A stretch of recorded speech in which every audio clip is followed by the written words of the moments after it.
Welcome to Networking RX, a podcast devoted to helping business professionals like you enhance your networking skills in order to become more proficient giving and receiving quality business referrals and improving the overall quality of your life and the lives of those around you. The Networking RX podcast is a production of AmSpirit Business Connections, an organization whose mission is to empower business success through networking. Welcome to the Networking RX podcast. I'm your host, Frank Agan, founder and president of AmSpirit Business Connections. Today we have another great guest. As our ongoing subscribers know, often on this podcast, I will be sharing ideas, insights, and best practices for building professional relationships and excelling at business networking. Occasionally, however, I'll be interviewing subject matter experts, authors, speakers, thought leaders, social scientists. These are people with the knowledge to help us build better relationships and understand why we humans act the way we do. Today's guest is such an expert. I have Karen Weinstock on. She kind of wears two hats. She's a woman of many, many talents. She's the managing attorney of Weinstock Immigration Lawyers. So if you have a company out there and you're looking to bring in talent from outside the U.S. borders, she's somebody who can help with that, and I'll let her chime in. I haven't practiced law in years. I never did that, so anyhow. But she's also, the reason I have her on here, the primary reason is she's the author of the book, Matched, From Dating Disasters to Dream Relationships. And for those who've been on this podcast before, you know that I look at relationships as being relationships. There are no special rules for business relationships versus personal relationships. So anybody who has taken the time to really kind of examine relationships, whether personal, professional, romantic, whatever, I think is important for us to talk to. So with that build up, Karen, welcome. Thank you, Frank. I'm so excited to be here. And you're absolutely right.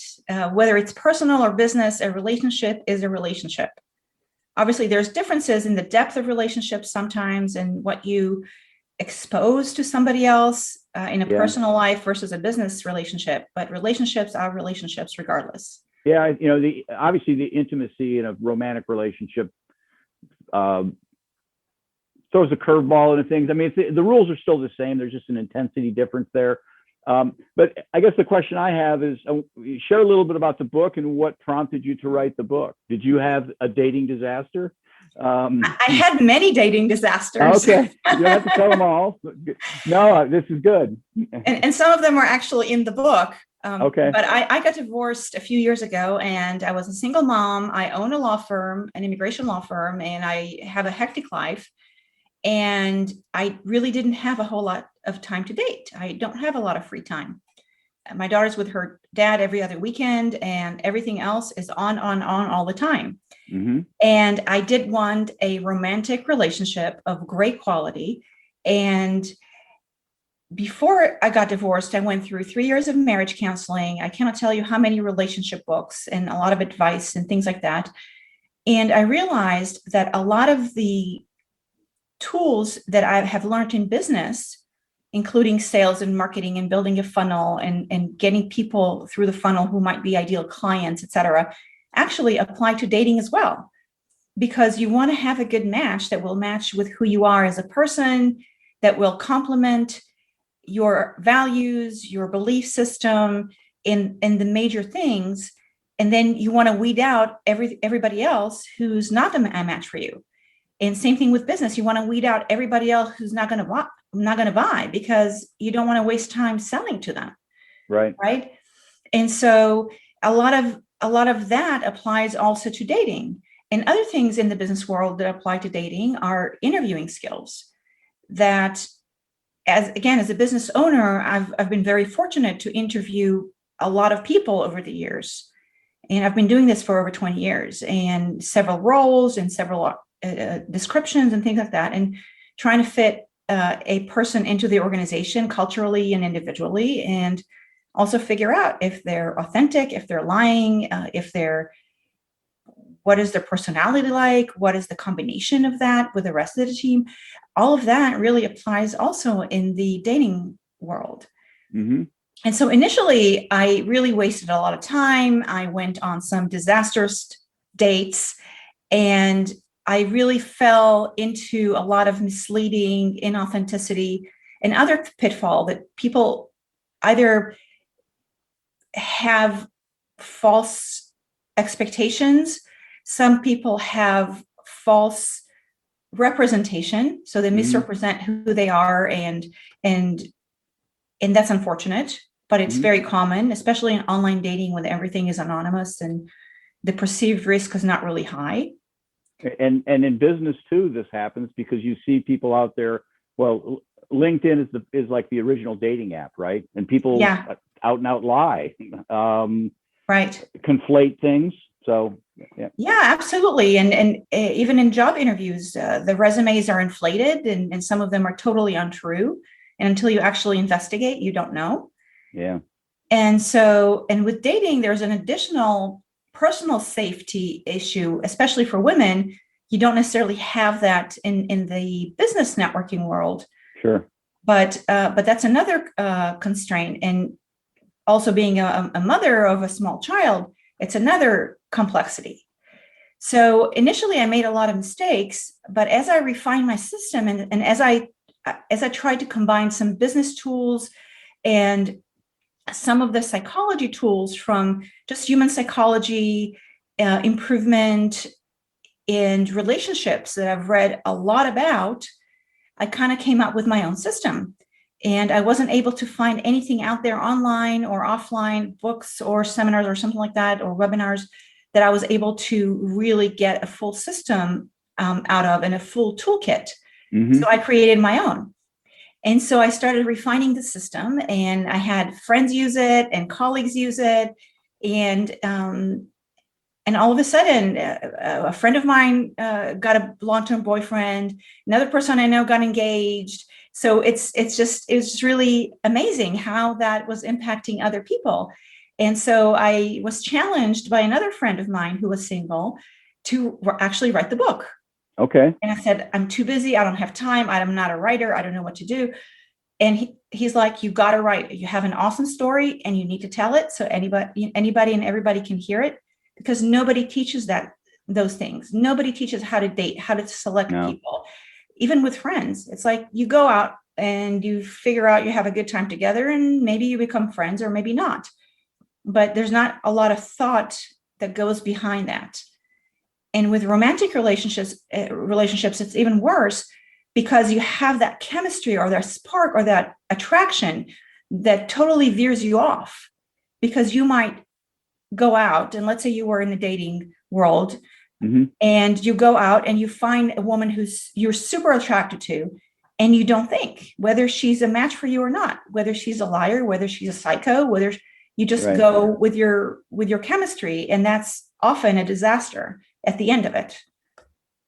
No, I mean, I think there's certainly a lot to that, because the emotions start playing in there, and you're listening, you're overlooking things and listening and looking for things that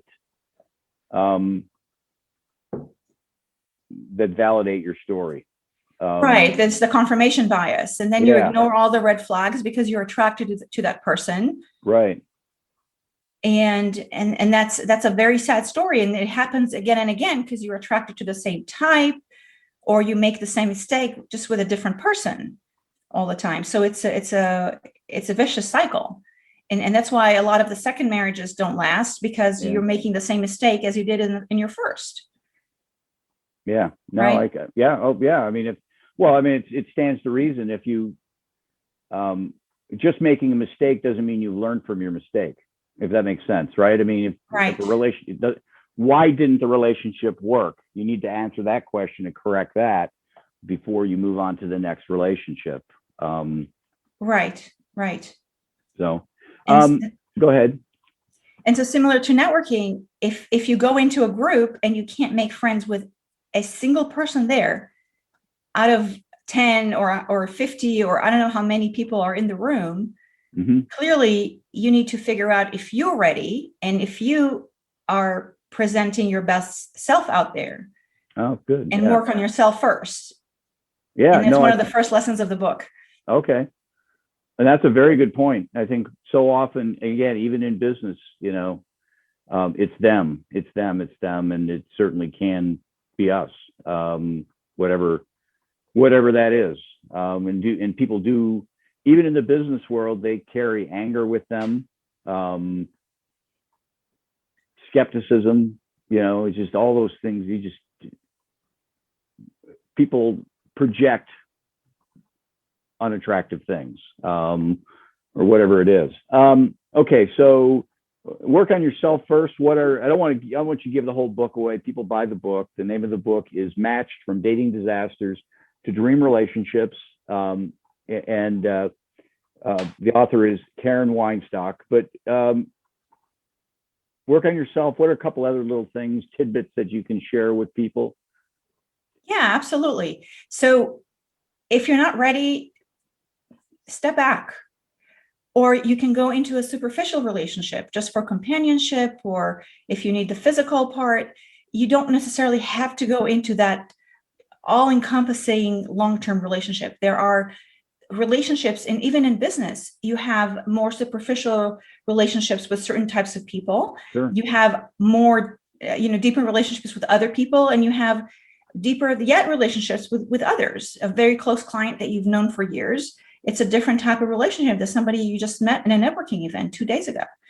So there are different levels of relationships, even in dating world. And funnily enough, I've actually established a couple of really important business relationships out of dates that I went on with guys, and it didn't match for whatever reason. It doesn't matter, but they were still great guys. They were really good to know. And we've since had friendships or business relationships or both. And it's just great. So one thing I would say for the networking world, again, out of this lesson is don't have predefined expectations. So just let things be what they are. And so if you go out into a networking event and think, oh, I'm going to get this much business, I'm going to get that many leads, and I'm going to get this and then the other, you may be able to accomplish it, but you're going to be setting yourself up for failure if you demand that of yourself. But if you come open to it and say, okay, I have a goal of establishing at least one connection that might lead to something.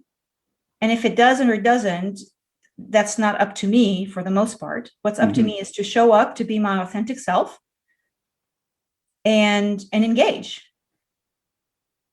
And also being your authentic self and engaging and being fully present are also very, very important lessons from the book. And what I heard in that little piece there is, it's not an all or nothing thing. I mean, you don't have to find your soulmate or that great long-term business relationship everywhere. If it's not there, it can be something that's something less, but still add to your existence. So in other words, somebody might not become your accountant, and put it in business terms, but they still might be somebody good for you to know, and refer to others who might be a fit for. And I'm sure there are great guys that you dated or have met through the process that you might say, you know what, he's a good fit for her, or whatever. Yeah, absolutely. And so the same thing for a networking event. If somebody is not a good fit for you, you may be able to connect with them with somebody else. And then it's a win-win situation, because you helped two people that you know connect and hopefully bring value to one another. And it doesn't matter that they're not a good fit for me. I can't tell you how many times in the business world I've done favors and made connections to other people that I never thought I would get anything out of it. And years later, they call me back and they say, oh, I have a perfect referral for you. I remember you connected me to so-and-so, and it really helped me. So people remember that. And so it's the same thing in the dating world. But the problem is, if you're not authentic in the first place and you're not yourself and you're portraying somebody who you're not, you're misleading everybody, including yourself. Are there warning signs? So I guess, what is a warning sign that you're getting too emotional, or your judgment is impaired, I guess is the best way to put it? It's kind of like in the attorney world, they say you don't represent yourself because you have a fool for a client. Yeah. Obviously when you're dating, you are representing yourself to a degree, and you do get impaired. You do for sure, because you have the chemistry.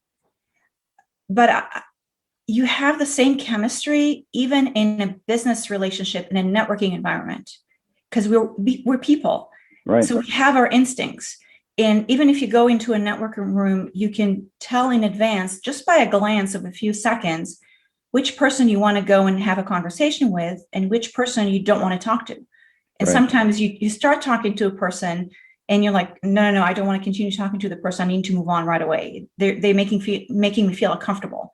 So that's your intuition. That's your kind of like your first system one, as Daniel Kahneman calls. It's the primary, the instinct Sure. system. The fast brain. Yeah, the fast brain. And then and I'm a true believer of listening to it, especially in a social context or a dating context. But a lot of time you have a good looking guy, great looking woman, and your brain is messed up because your chemistry is sending you misfires. Yeah. And so if you have a system like my system, you are able to separate what is real and what is not.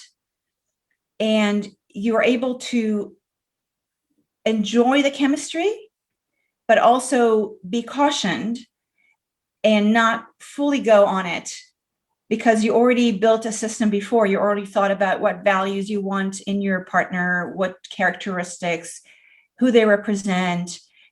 So you've already have all that in mind.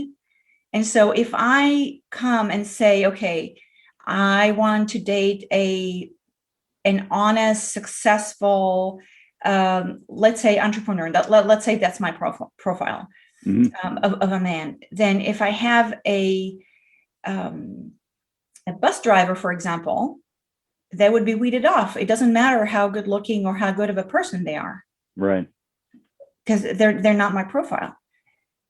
And so if you have a system and you have thought about all these things ahead of time before you go and step on a date, then you're halfway there, because you're not going to be blurred by the chemistry and the shiny objects and right around you. You're going to be focused and laser focused, and you're not going to waste time with all the time wasters.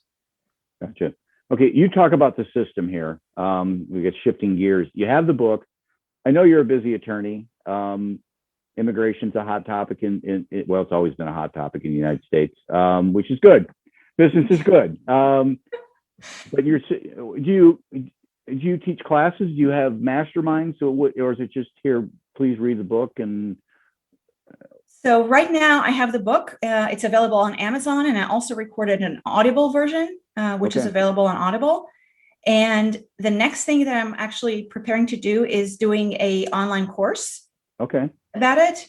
And once the online course will be out, I'm going to start a mastermind group, Facebook group. All of that will be a part of the package and the support of people who buy the course. And we're going to have live coaching sessions there, and just to help people with a day-to-day implementation of the book. And I would recommend to go to matchedthebook.com to sign up for the newsletter and get all of the information once the book and the course and all of that are out. Well, basically, they're going to get on your mailing list, and they'll be privy to it all once that. Yes, absolutely. I mean, if somebody needs a relationship advice, needs help with dating in the meantime, please contact me. I'm happy to help. It's really a passion project of mine. I haven't made any money yet out of the sale of the book. It's a lot of effort just writing it, getting it published, editing, all of that. It's just a lot. But I really believe that it can help people in this very emotional and difficult subject, and really empower people to be themselves and know that there is somebody that they could match with that would be their perfect match. Gotcha. I call this your give back to the world. I mean, you're a successful attorney. I've been on your website. You have a team of immigration attorneys that help you. So it's not it's not just Karen, it's a whole group of people. And, this is something you're just kind of giving back to the world. I mean, you may make money and that's fine, but I have a sense that if you never make a dime, but help 1,000 people or even one person, it'll all be worthwhile for you. Yeah, absolutely. And just the feedback that I've gotten from friends and people that I know, just thanking me and saying I really saved their lives, and just, being able to weed all the duds. And one friend that I know just say, yeah, I know I just met my future husband, and that thanks to your book, because everybody else was wasting my time. It sounds like you're going to be the maid of honor in a lot of different ways. She's in the wedding. What was the movie? 27 Dresses, I think. Yeah. Yeah. That'll be Karen. Yeah. Hopefully not 27 bridesmaids, but but hopefully I'll be able to help a lot more people to find their true love and to find their true match, because it's really a passion project of mine, and I really, really believe in the system and how it can help people.